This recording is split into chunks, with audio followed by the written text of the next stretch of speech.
Nawala nga pala ang aking Facebook, kaya naman sobrang lungkot ko. Kaya naman, ganito nga pala ang mga nangyari ngayong araw. Dito nga pala, kakauwi ko lang galing school. Sobrang saya ko nga pala dito dahil nga pala walang pasok bukas. Kaya naman, namiss ko magbike. Napayakap nga pala ako kay Beatrix. Siyempre, mga kadandal, bike is life ako.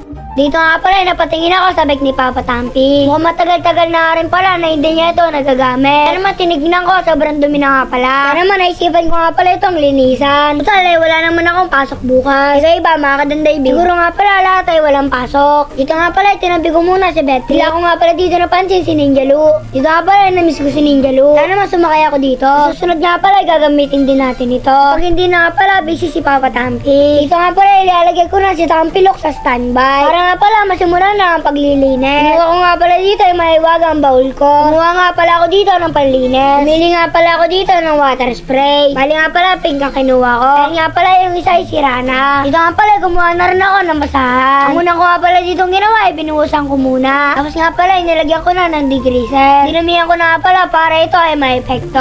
Tapos nga pala, maghihintay ka dito ng 5 minuto. After that nga pala, ibabasahin ko na ito ng water spray. Papakain na naman ito para mas malakas pa ang aking iye. Dito nga pala, ilalagyan ko na ng dishwashing. Tapos nga pala, kakalugin na lang natin ito. Pero nga pala, pupumbahan natin para tuloy-tuloy ang pagtubig. Dito nga pala, susubukan na natin. Sabi mga kadon David, parang wala namang bula. Comment naman sa baba kung ano ang ginagamit nyo. Dito nga pala, napakamot na lang ako sa aking ulo. Magbabrush na nga pala ako dito.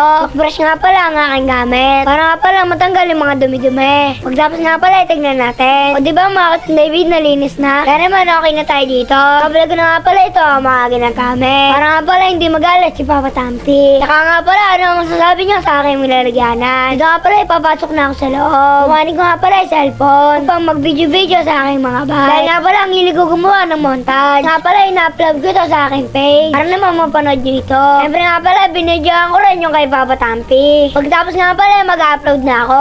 Dito nga pala ako nawindang. Dahil nga pala, yung Facebook page ko ay nawala. Sobrang kalukunta naman yun. Dahil nga pala, kumikita na yun. Sasabihin ko nga pala ito kay Papa Tampi. Papa Tampi, Opo. nawawala Facebook page ko. Hindi nga. Oo. Nay?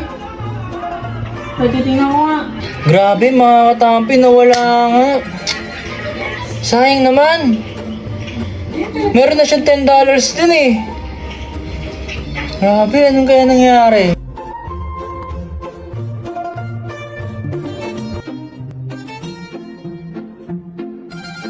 So ayun mga katampi, kalungkutan nga para kay Don David. Matagal na yon yung page na yun, nawala. Kaya naman, wala tayong magagawa kundi gumawa ng bago. Sana masuportahan nyo ulit yung page ni Don David. Ang ipapangalan ko nga pala dito ay Don David Story mga katampi. Ayun ang legit mga katampi. Sana mga katampi masuportahan nyo si Don David sa kanyang bagong page.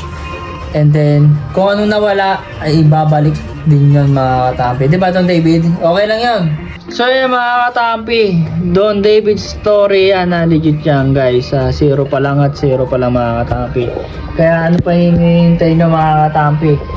Pag-i-supportahan natin si Don David Story para mapagpatuloy niya ang content niya tungkol sa pagbabike mga katampi. So yun mga katampi, hanggang dito na lang pala ang istorya ni Don David. Kaya naman, paalam sa inyo!